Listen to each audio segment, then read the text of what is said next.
Pasko na naman. Mabubulan naman ang kanyang pamilya. Lalong-lalong magbabarkada. Teka, kung sino na yung mga pupa, naalala ba kayo nila ako?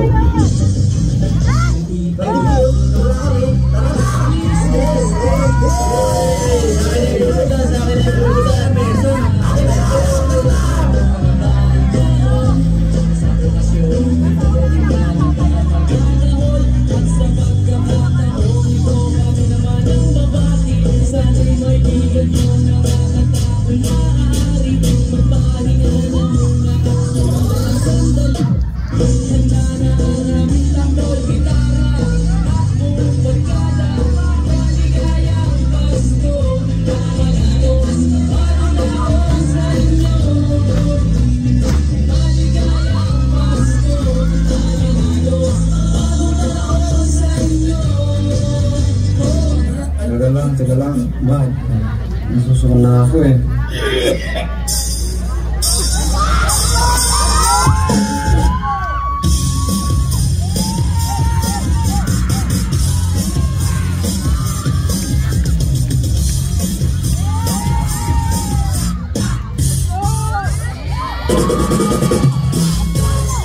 Sa pagiging-biging nagsilang yung mali. Kaya ngayon ang hirap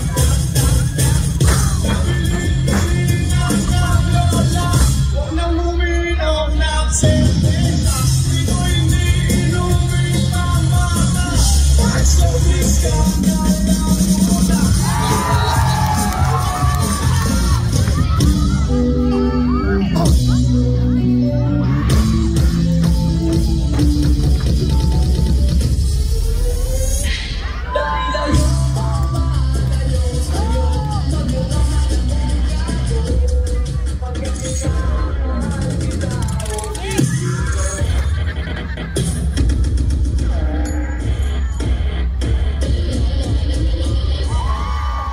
Double check na natin. Sino walang alam dyan? Kailangan lahat uminom.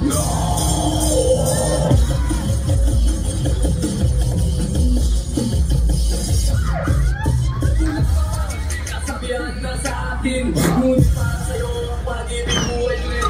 Sa tunay kong pagkakakit na pagkakit sa'yo, mukhang pinasila ang talaga ang puso ko.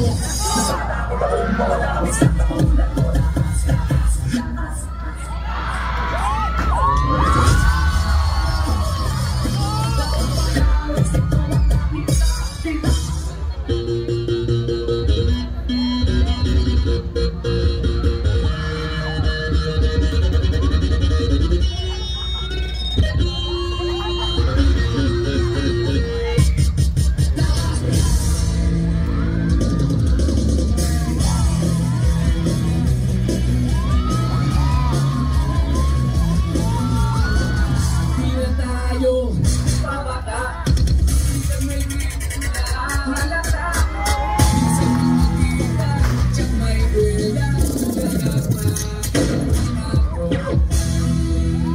Magandang gabi.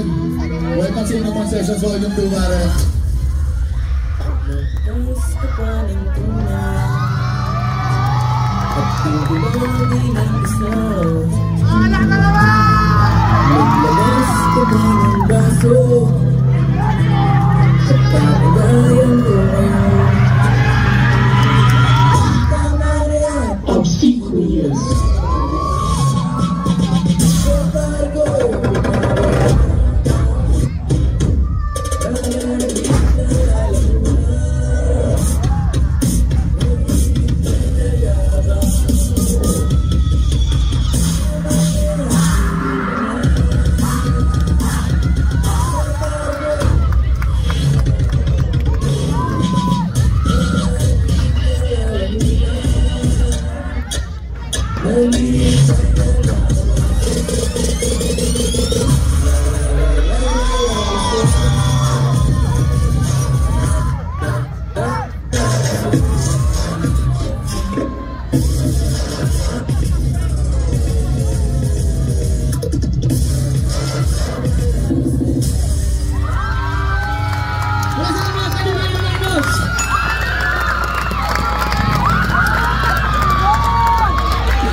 Once again, our next performer, PS Squad.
Ba dito?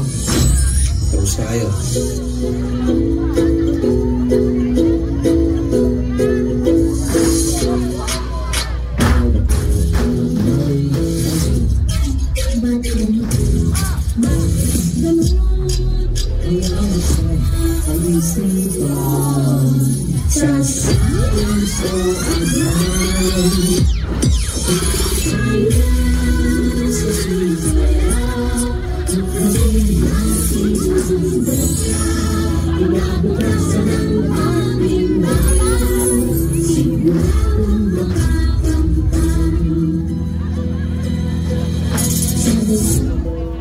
Nay, paglaki ko, gusto ko pong maging guro. Ang Hiraya Manowari ay sinaunang katagang-Tagalog na nagtataglay ng rhetorical na kahulugan na reach your dreams o abutin mo ang iyong pangarap.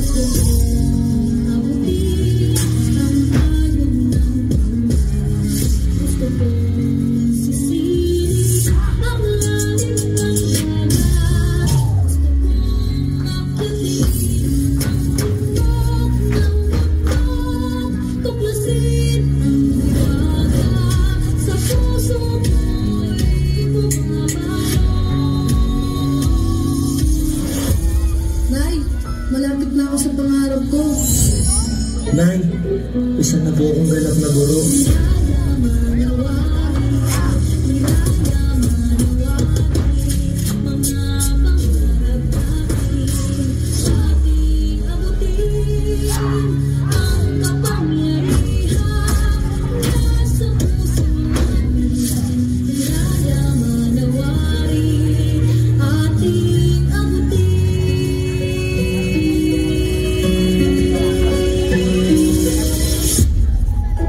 Kung bibigyan ka ng pagkakataon na makausap yung batang ikaw, ano sasabihin mo sa kanya?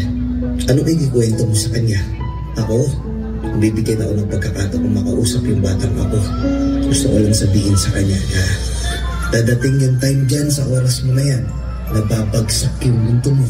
Ipaparamdam sa'yo na kung hanggang saan mo talaga kaya, susuko ka. Sobrang nakakatulog ng puso yan. Alam ko minsan gusto mo ng sumuko. Sobrang sakit, sobrang nakakapagod. Ano gusto mo sabihin sa kanya? Araw-araw sinusuko ka ng mundo. Siguro kaya nung bata tayo, pinapatulog tayo sa hapon kasi kapag tumanda ka na, mamamalibos ka ng tulog at pahinga.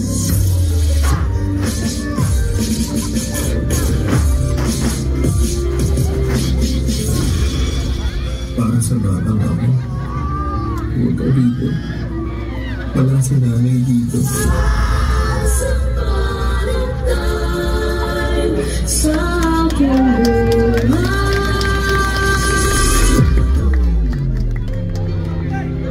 Nay, kahit wala ka na, lagi kang nasa puso ko. Dahil mamahal kita.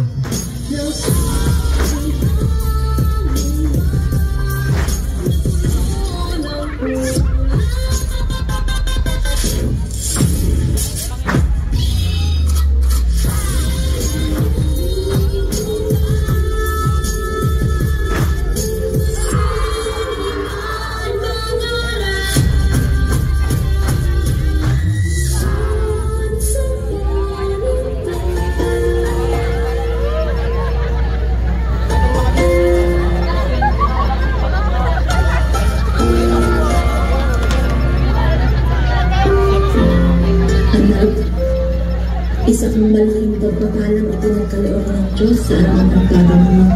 Sana'y maalala mo itong mga bilin ko sa iyo.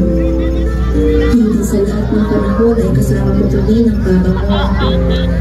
Darating ang panahon at kaming dalawa ay tatandaan ang balik na sa ating Panginoon. Tandaan mo anak na ikaw ang pinakamagandang nangyari sa aking buhay. Mahal na mahal kita at hindi yung magbabago kahit kailan. Nagmamahal, Mama.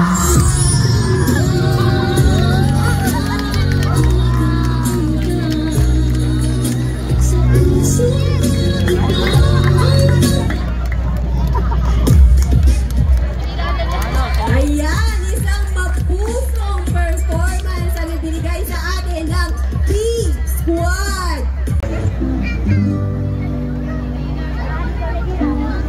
Mata, bilisan nyo na. Baka marami na nangangaroling.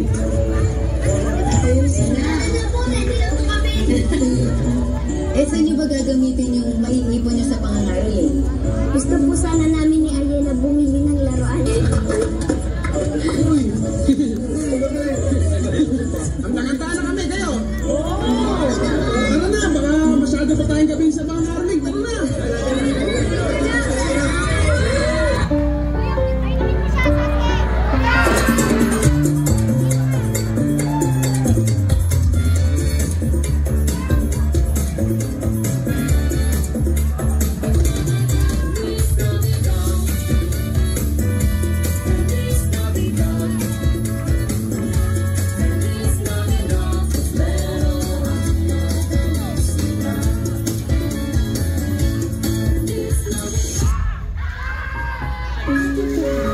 Ang kabuuan ng nakakaantig na kwento ng isang ama na walang ibang miniti kundi ang makapagtapos ng pag-aaral ng kanyang dito lang sa aming episode na pinamagatang ang pagtatapos ng anak. Pangarap na bawat takpan sa pag-abot ng pangarap, mayroong pagsubok na may pait na pilit kang pababagsakin hanggang sa ikaw ay lamon. Lahat yata ng tao ay may pangarap. Parang tayong bumabangon sa umaga para mag-aral, para magtrabaho, at para makasama ang ating pamilya. Walang madali sa mundo, lahat ay pinag-iiwan. Magdaming pagsubok ang pagdadaan. Tungkol, iyak, dapat at pangamba, pero dapat diretso ka lang sa iyong pangarap. Ito ang aking kwento. Ikaw, ano ang kwento mo?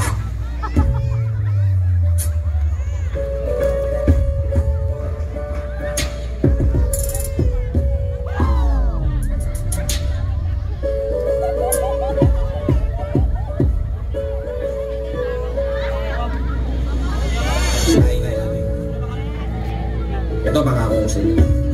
Oo, nag-teacher tsaka bumili.